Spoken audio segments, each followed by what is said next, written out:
Hey everyone, welcome to my channel. My name is Amanda. I'm a neurodivergent woman.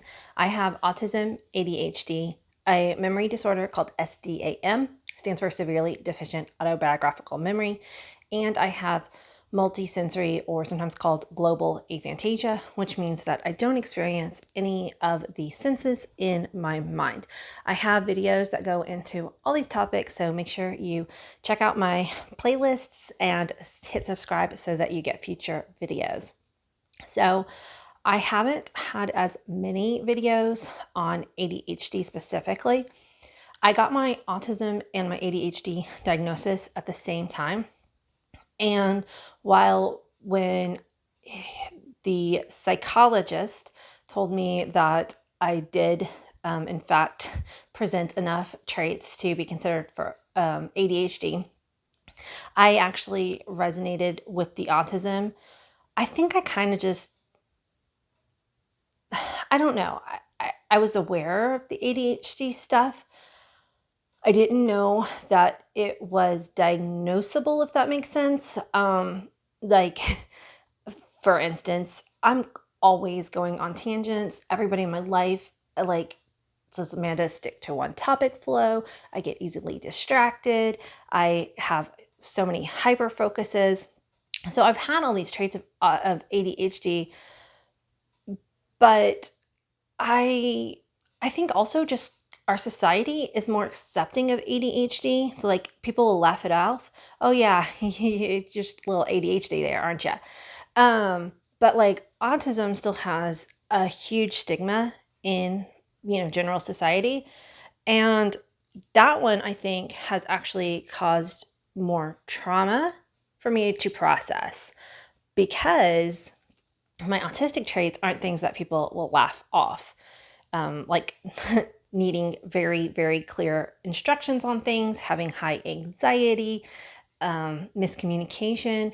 The autistic traits tend to bump up against society and cause more problems, while the ADHD often mostly just affects me. Now, this isn't true. A lot of ADHD people do highly struggle with societal problems like running late. And so people will be angry at them for constantly always either missing a meeting or running late for a meeting. I think my autism has balanced that trait for me. I am always extra early to things.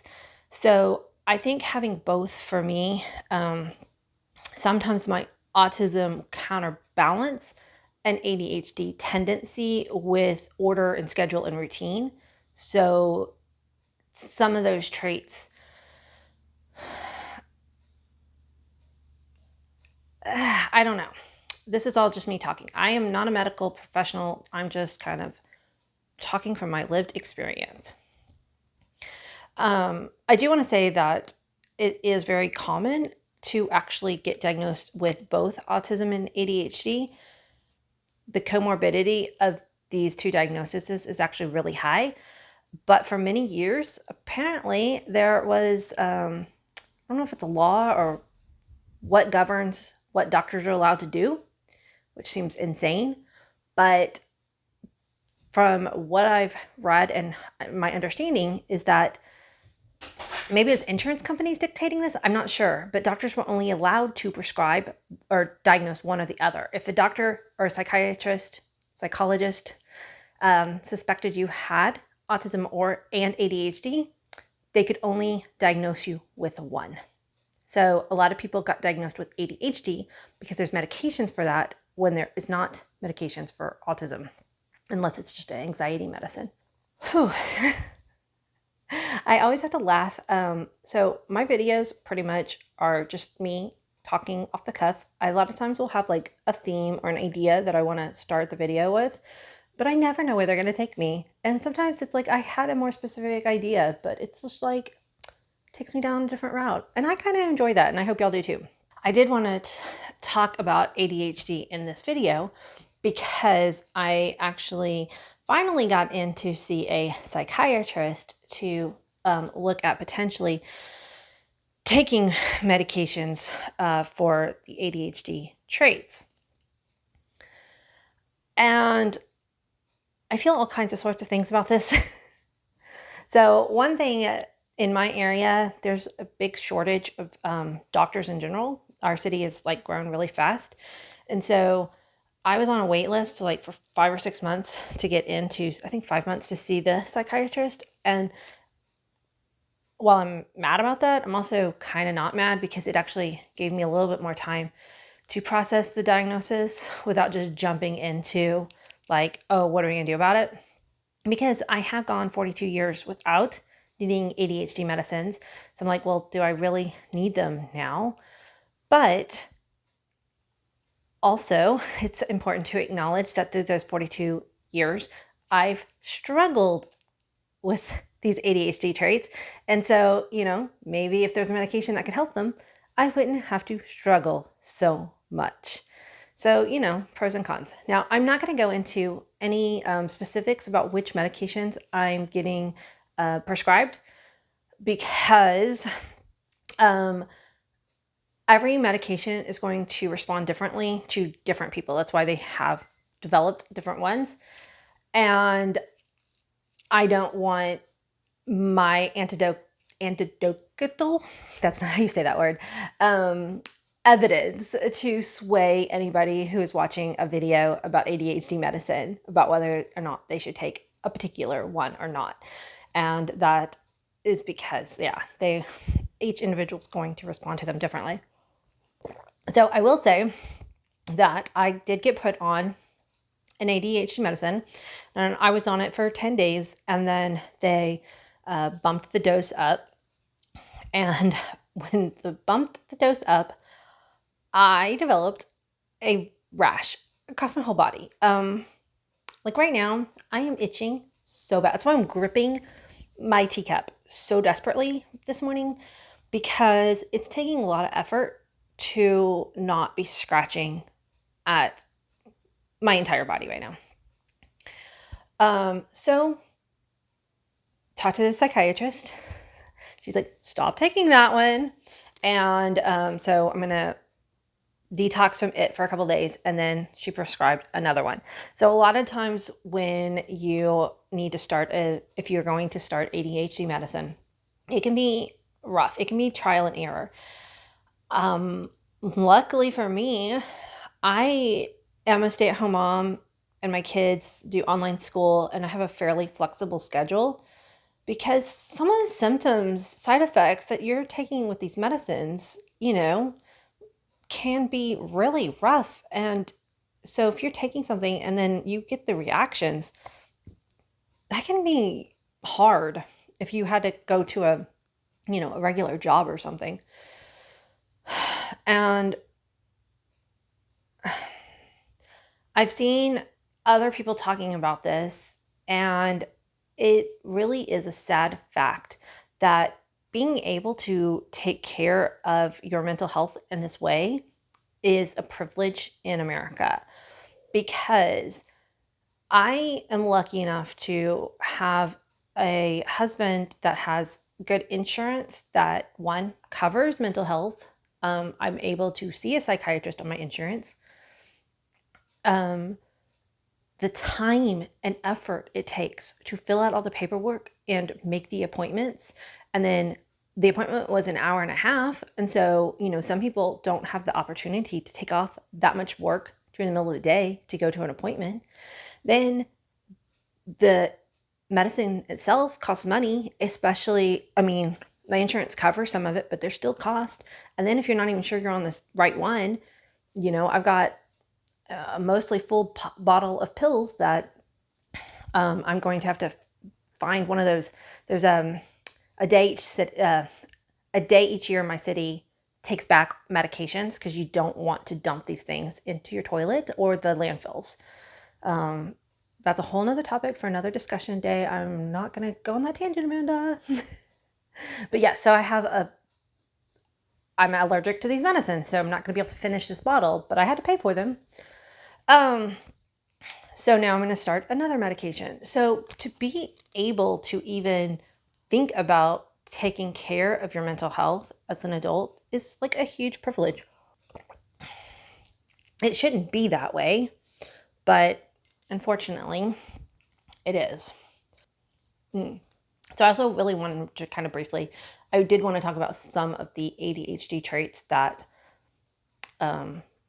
do cause struggle in my life. So the biggest one is that lie that ADHD people tell themselves that, oh, I will remember this. I don't know why. We always believe that. We literally feel it in our core like, oh, yeah, no, I don't need to write down this fact because I will remember it. And it never works. So I've really working on when somebody gives me a piece of information that I know I'm going to need to reference in the future, writing it down specifically in the same place on, an app in my phone, on my calendar, these kinds of things. Because also, you can't just write it on a random sheet of paper because you will forget which paper and where it is at. So, for instance, with my psychiatrist, the first appointment was in person, but most of them are going to be telehealth. And I didn't write down because I scheduled the appointment out. I don't know, it wasn't even that long, like a week. I was able to get in fairly quickly once they actually had an opening. But so before the appointment, I'm like, is this telehealth or in person? I forgot. I remember the person on the phone said it might be either. Which one was it? And I was like kind of panicking because it was 20 minutes before my appointment was about to start when I actually even remembered that there could be an option. And I was thinking it was telehealth. And I'm trying to call the office desperately. Nobody answered. I'm like, I think it's in person. I'm just going to go because the place is 20 minutes away. And I'm like, I hope I'm right. I was right. So my first appointment was an intake. And I kind of just like had to logic it out. I'm like, surely the intake one, because they said that some of the appointments are required to be in person. So I'm like, maybe the intake one is in person. Oh my gosh. But see, that's like ADHD brain. I didn't remember and I didn't write it down. Yesterday, I started a tea kettle and I try to make it a habit that anytime I turn on a stove or a oven, that I set a timer because I will forget. And I turned on the tea kettle and I'm like, okay, I just going to the bathroom. I don't need a timer for this. I'll be right back. And I walk across the living room, use the bathroom, come back into the kitchen, start cleaning, and then I turn around, I notice the kettle's on. I'm like, oh my God, I totally forgot I turned on the kettle. So, that can be potentially dangerous. So another one that just affects me daily as a stay-at-home mom is just trying to do chores around the house. I cannot focus on one task. I'm constantly bouncing from room to room, and you don't really get any one thing completed. And trying to remember laundry is a huge struggle because I'll put a load in and then that load just disappears from me. It does not exist until I happen to maybe go by the laundry room later that day. My laundry room's upstairs and I spend most of my day downstairs. So it can be a problem. Someone did give me a really good idea though. I think it was my mom actually, yeah, said to get like an obnoxious clip. And when I put a load in my wash, to clip it to my clothes. And then it would bother me and so I can remember to then like, oh, that clip is there. I got laundry in my wash. I need to go put it in the dryer. And okay, tangent, but I can't help it. My washing machine and dryer are so obnoxious because my washing machine, that's the one I need the alarm on because I don't want wet clothes sitting there. But it doesn't make any noise. Like when it's done, it just sits there. When my dryer is done, it sings this like song of happiness and joy for like a minute and a half. It is the longest alarm I've ever heard on any appliance ever. And I'm like, I don't care. You're dry. I'm like, I'm not a big person about wrinkles. Like you can just stay in there. I don't care. But I need to know when the wet clothes need to go into the dryer because I have literally ruined entire loads of laundry by letting them get mildew because it just doesn't exist for me anymore. Anyway, end of tangent. This and many other things like trying to focus on scheduling kids' appointments and helping them with schoolwork and all of these things are like, okay, it is worth exploring whether or not I can find an ADHD medicine that will help me not feel so much struggle, because the executive functioning is real. And my psychiatrist, she asked me, she said, have you ever been seen for mental health before? And I said, no. And she said, really? She leaned forward. She had a look on her face, and the tone of her voice sounded all very surprised to me. And I'm analyzing that because as an autistic person, sometimes it's hard to get intentions from people. And I said, yeah, that's the autism, because I was under the operating system of I have to be perfect. And so I always just powered through. I would power through until I crashed. And I thought it was normal. I didn't know that it wasn't healthy to live life this way. I'd actually get angry at friends and family if they canceled because they weren't feeling well. I'm like, I know, I just power through. Like, why cancel? Like, that's, I'm not even taking full sentences. It's how upset I would get because, they're like, oh, I'm just not really feeling well. I can't make it today. And I'm like, that's how I always feel. Like, I would never do anything if I didn't just power through. So I never understood that. I never understood why people would cancel for not feeling like they needed to take a rest because they've overscheduled. I'm like, that's literally my life. So, and I would have people telling me my whole life that I looked perfect. And it's because I would project perfection and then crumble in the evenings and on weekends. And I was always looking for that time when I could just decompress. And I wasn't aware that I was doing this. Anyway, so that's why I never sought mental health. I've always believed in it. I always was like, oh yes, everybody, should talk to a therapist if they need it. I did not know that I was the person I should have been talking to and been like, hey Amanda, you need this. This isn't normal. But what you don't know what you don't know. Okay, see if there's any final thoughts in there, because this video is getting longer than I intended it to be. Okay, so yeah, the main idea is just that I am to the point where I'm exploring ADHD medicines. There was question from me about whether or not I needed them. I do think in my situation, it is worth exploring them. I'm going to give it a couple, tries. If the doctor, if we're on a fourth one and she's like, this isn't working either, I'll probably just say, forget it, never mind. I don't know. We'll see what happens if we get that far. I've only tried one, had an allergic reaction. I'll be trying a second one. I don't know how, hopefully the second one's the magic one, but you just don't know. The first one, actually, I did feel a little bit of my thoughts kind of aligning. I've heard visualizers talk about how they can sometimes see their thought bubbles, which sounds really cool to me. I can think that, but I can't see thought bubbles of thoughts. But I've often had that feeling where it's I have this thought and I have to catch it really fast before it just disappears, because ADHD brain, if I don't say it, it's gone. And with the first medicine I was on, I did feel like my thoughts were hanging around longer, so I could catch them without having to grab them really fast to say it. Oh, I have this thought, and it's not just immediately disappearing before I say it. That was really nice. But other than that, I didn't really see a huge, I was on the medicine when I left the kettle on. So I didn't see a drastic, a significant change in how my thoughts were, or my ADHD traits in general were presenting. Anyway. So I guess that's all I got for today. Make sure, again, to hit that subscribe, because I really want to,